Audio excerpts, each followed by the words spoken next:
నమస్కారం. భారతదేశానికి స్వాతంత్రం వచ్చి 78 సంవత్సరాలు దాటి 79 సంవత్సరాలు అయినా విద్యారంగంలో ఇంకా వెనకబడి ఉన్నామంటే సిగ్గుపడవలసినటువంటి విషయం. దాంట్లో ప్రధానంగా డప్పండం విద్యార్థులకి సంబంధించి 13 జిల్లాల నుంచి ఏలూరు ఇంటర్మీడియట్ కాలేజీకి వస్తున్నారంటే రాష్ట్ర ప్రభుత్వాలు కానీ కేంద్ర ప్రభుత్వాలు కానీ సిగ్గుపడవలసినటువంటి పరిస్థితి. వాళ్ళు కూడా 2010 వరకు 10th ఉండి తర్వాత మాత్రమే ఇంటర్మీడియట్ వరకు, అంటే వాళ్ళు ఇంకా ఎక్కువగా చదువుకోకూడదు.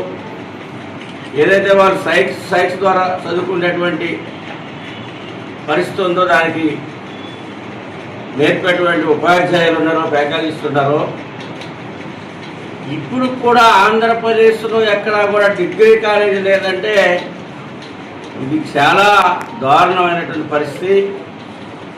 దీన్ని ప్రభుత్వం దృష్టికి తీసుకెళ్తాం. ఎందుకంటే ఇక్కడ 70 మంది పిల్లలు విద్యార్థులు దాదాపు 13 జిల్లాల నుంచి వచ్చి ఇక్కడ చదువుకుంటున్నారంటే వారికి ఇక్కడ హాస్టల్ సౌకర్యం కూడా ఉంది కనుక ఇక్కడ డిగ్రీ కాలేజీని కూడా శాంక్షన్ చేస్తే, ఫ్యాకల్టీస్కి ఇస్తే వారు కూడా ఇక్కడ ఒక మంచి విద్యాభ్యాసాన్ని తీసుకొని డిగ్రీగా తీసుకొని ప్రభుత్వ రంగంలో ఏదైనా ఉద్యోగాలు చేసుకుంటారు. కానీ ఇతర అనేక రంగాల్లో వారు అభివృద్ధి చెందడానికి కూడా అవకాశం ఉంటుంది.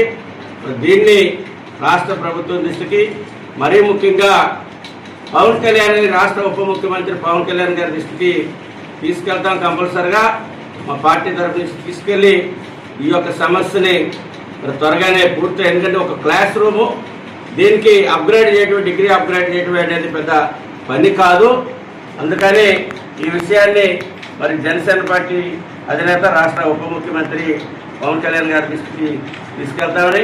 ఎందుకంటే లక్షల కోట్ల రూపాయలు, 3,30,30,000 కోట్ల రూపాయలు బడ్జెట్ ఉన్నటువంటి రాష్ట్రం కానీ, 52 లక్షల కోట్ల రూపాయలు బడ్జెట్ ఉన్నటువంటి భారతదేశం కానీ సిగ్గుపడవలసినటువంటి అవసరం ఇది. దీన్ని తక్షణమే స్పందించే విధంగా ఆ విషయాన్ని మేము ప్రభుత్వం దృష్టికి తీసుకెళ్తాం, పవన్ కళ్యాణ్ గారి దృష్టికి తీసుకెళ్తామని చెప్పింది.